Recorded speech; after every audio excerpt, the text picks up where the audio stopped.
aabbahay laftarkiisa marka uu arko walaalkiisa oo dhinta wuu xanaaqaya wuu geli karaa anagu waxaan doonaa biciidisa cansina heshiiyaan waade maadooyinka dhigan jiray way naga xirmayaan asaagay waan ku hadlayaa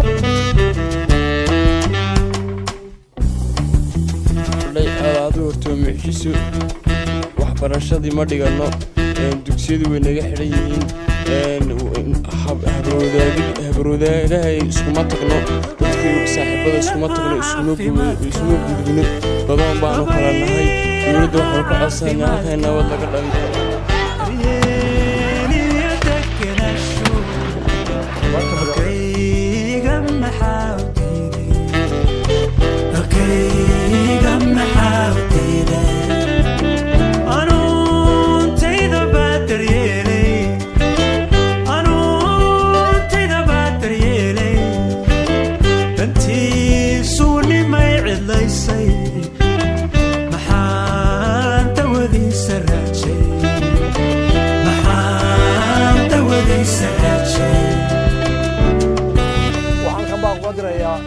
beelaha ceelka ku dagaalamaya dagaalkaas oo siiq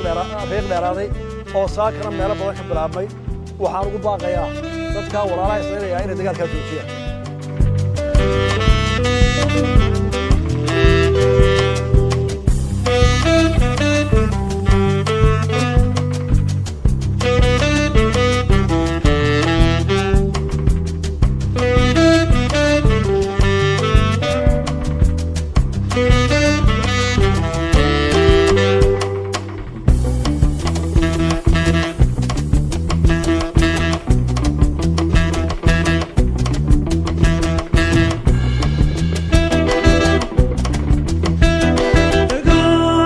𝐾𝐇𝐈𝐁𝐀𝐈𝐁𝐃𝐄